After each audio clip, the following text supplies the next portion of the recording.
छात्र आंदोलन ये हमारे देश की नहीं बल्कि दुनिया की एक वास्तविकता है।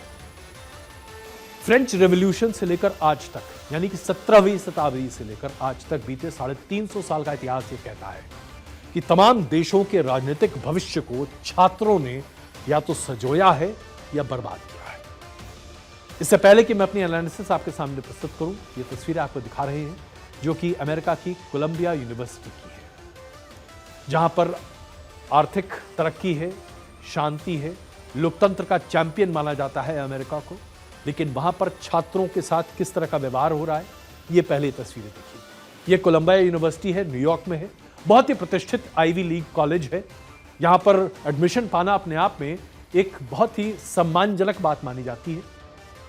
लेकिन प्रदर्शनकारियों ने, छात्रों ने बीते 15 दिनों से यहां पर यूनिवर्सिटी की नाक में दम कर रखा था। इतना बुरा हाल था कि जो तस्वीरें अभी आप देख रहे हैं, हम सब आपको न्यूयॉर्क की तस्वीरें दिखा रहे हैं कि फिलिस्तीन के समर्थन में छात्रों ने यहां पर तमाम दूसरे देशों के छात्रों के साथ मिलकर एक कैंपेन शुरू किया। प्रदर्शन बहुत ही उग्र हो रहा था और बीती रात यह प्रदर्शन अपने चरम पर था, जहां कोलंबिया यूनिवर्सिटी के कई लोगों को छात्रों ने बंधक बनाया। यूनिवर्सिटी के हैमिल्टन हॉल पर छात्रों ने कब्जा कर लिया, शीशे तोड़े गए, दरवाजे तोड़े गए, अंदर छात्र घुस गए और उन्होंने वहां अपना कैंप्स बना लिया। वहां पर बैरिकेडिंग, फर्नीचर लगाकर हॉल को अंदर से बंद कर अपने कब्जे में रख लिया। हार थक कर यूनिवर्सिटी प्रशासन को पुलिस को बुलाना पड़ा। पुलिस ने खिड़कियां और दरवाजे तोड़कर हॉल में घुसने में सफलता पाई और उसके बाद की घटना की तस्वीरें आप अपने स्क्रीन पर देख रहे हैं। देखिए पुलिस का एक्शन हम आपके सामने दिखा रहे हैं। खिड़की से फिलिस्तीन का झंडा फहराते छात्रों को भी आप देख सकते हैं। यहां पर पूरी बिल्डिंग पर चारों तरफ से पुलिस घुसकर धीरे धीरे छात्रों को बाहर निकल कर लेकर आई। 50 से ज्यादा प्रदर्शन कर रहे छात्रों को गिरफ्तार किया गया। पूरे हैमिल्टन हॉल को बड़ी मुश्किल से खाली करवाया गया और इस पूरे वीडियो प्रदर्शन में आप देख रहे हैं, ये देखिए किस तरह की छीना झपट, मारपीट सब कुछ हो रही है। ये सब कुछ कोलंबिया यूनिवर्सिटी की तस्वीरें हैं जो आपके सामने हम प्रदर्शित कर रहे हैं। अब सवाल यह है कि इतने प्रतिष्ठित यूनिवर्सिटी में हजारों लाखों डॉलर खर्च कर छात्र पढ़ रहे हैं, लेकिन ये प्रदर्शन क्यों कर रहे हैं? वो अपनी पढ़ाई का नुकसान क्यों कर रहे हैं? उनकी मांगे क्या है? छात्रों की मांग ये थी कि अमेरिका के जो एजुकेशनल इंस्टीट्यूट्स हैं वो इजराइल से किसी भी तरह से कोई भी ना तो फाइनेंशियल एड लें, ना ही ग्रांट लें और ना ही इजराइल से संबंधित किसी भी कंपनी में अपने फाइनेंशियल इन्वेस्टमेंट्स करें।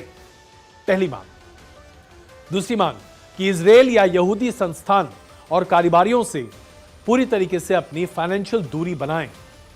इजरायली कंपनियों के जो शेयर्स हैं या जो स्टॉक्स हैं जो कि कोलंबिया यूनिवर्सिटीज ने खरीदी हैं ताकि वो अपने पैसे को मल्टीप्लाई कर सके, उन्हें कोलंबिया यूनिवर्सिटी बेचे और इसका प्रमाण छात्रों के सामने रखे। इजराइल से जुड़े लोग और कंपनियों का बायकॉट करें और उसके साथ साथ जो सीज फायर के नियम हैं उसको लागू किया जाए और यूनिवर्सिटी इजराइल में अपने तमाम निवेश को खत्म करे। इसके साथ साथ हैमिल्टन हॉल का नाम हिंद हॉल रख दिया जाए, क्योंकि हिंद 6 साल की उस फिलिस्तीनी बच्ची का नाम है जो इजराइल में, माफ कीजिएगा, जो इजरायली गोली से फिलिस्तीन में मारी गई है। छात्रों की मांग थी। इसे रोकने के लिए यूनिवर्सिटी ने अलग अलग कदम उठाए। सबसे पहले छात्रों को समझाने की कोशिश की गई। बताया गया कि जो कॉलेज एडमिनिस्ट्रेशन है उसका काम करने का तरीका अलग है और कॉलेज के फाइनेंसेस को स्टूडेंट्स तय नहीं कर सकते। यह मांग सरकार के सामने रखी जा सकती है लेकिन कॉलेज प्रशासन के सामने नहीं। हंगामा बढ़ा तो पुलिस को बुलाया गया। जब कब्जे की बात सामने आई तो पुलिस ने यहां पर आकर एक्शन लिया और कैंपस को खाली कराया गया, क्योंकि पूरे कैंपस के कार्यकाल को ठप कर दिया गया था। पढ़ाई बंद हो गई थी और कोलंबिया को अब ऑनलाइन एजुकेशन पर जाना पड़ा था। यह प्रोटेस्ट आज से नहीं बल्कि 7 अक्टूबर 2023 से शुरू हुए, जब चरमपंथी संगठन हमास ने इजराइल पर हमला किया था, जिसमें 1200 से ज्यादा इजरायली नागरिक या तो मारे गए या उनमें से कई लोगों को अगवा कर लिया गया था। जवाब में इजराइल ने गाजा और वेस्ट बैंक पर जब कार्रवाई शुरू की और उसकी वजह से 33,000 लोगों की मृत्यु की बात सामने आई, तो फिर यहां पर छात्रों ने फिलिस्तीन के समर्थन में अपना प्रदर्शन और ज्यादा मजबूत किया। बीते 3 महीने से यहां पर प्रदर्शन चल रहा है और 100 से ज्यादा छात्रों की गिरफ्तारी हो रही है। यह प्रदर्शन सिर्फ कोलंबिया यूनिवर्सिटी में नहीं है, बल्कि कई और संस्थानों में है। 22 राज्यों में यह प्रदर्शन हो रहे हैं। जिन कॉलेज और यूनिवर्सिटीज में प्रदर्शन हो रहे हैं वो हैं वॉशिंगटन की जॉर्ज वॉशिंगटन यूनिवर्सिटी, बहुत ही प्रतिष्ठित यूनिवर्सिटी है। ब्राउन यूनिवर्सिटी जो कि आईवी लीग कॉलेज है। येल एक और Ivy League college. New York university ये स्टेट यूनिवर्सिटी है। University of Maryland, John Hopkins university Ivy League college है। University of Pennsylvania, university of Minnesota, Miami university, इस तरह के कई बड़े संस्थान जहां पर इस तरह के विरोध प्रदर्शन लगातार चल रहे हैं। और यह सब सिर्फ इसलिए हो रहा है क्योंकि फिलिस्तीन पर इजराइल का हमला है और इसको लेकर विरोध बड़े पैमाने पर किया जा रहा है। और इसमें ऐसा नहीं कि सिर्फ मुसलमान छात्र शामिल हैं, इसमें हर देश के नागरिक अपनी बातों को लेकर सामने हैं।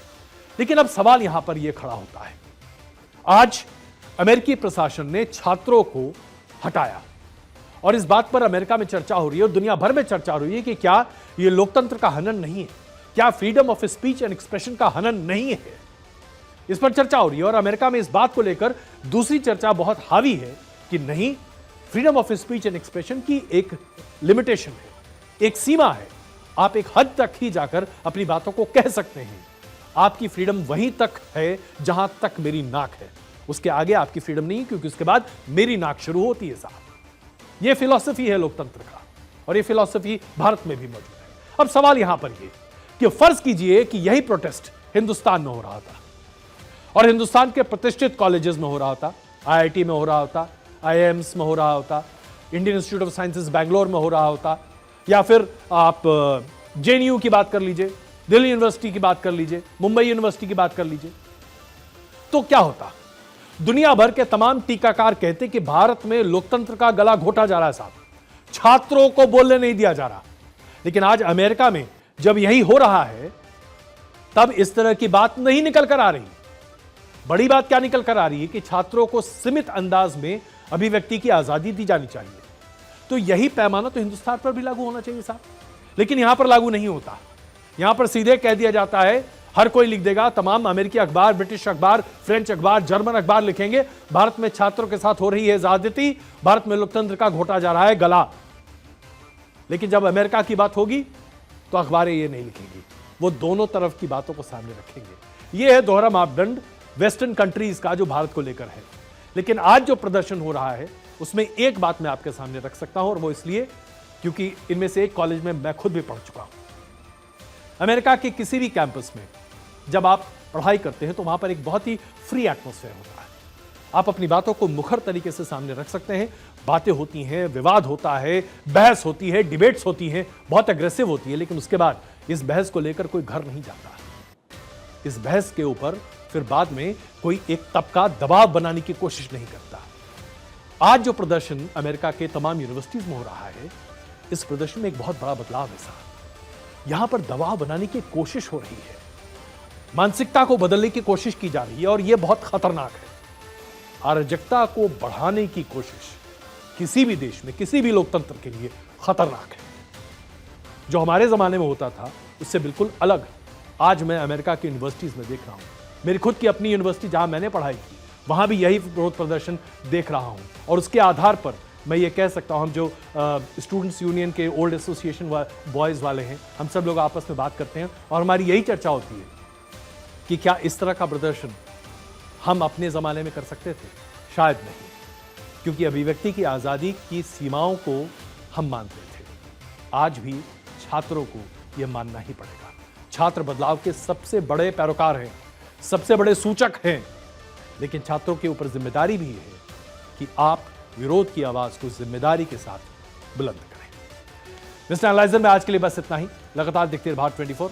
धन्यवाद।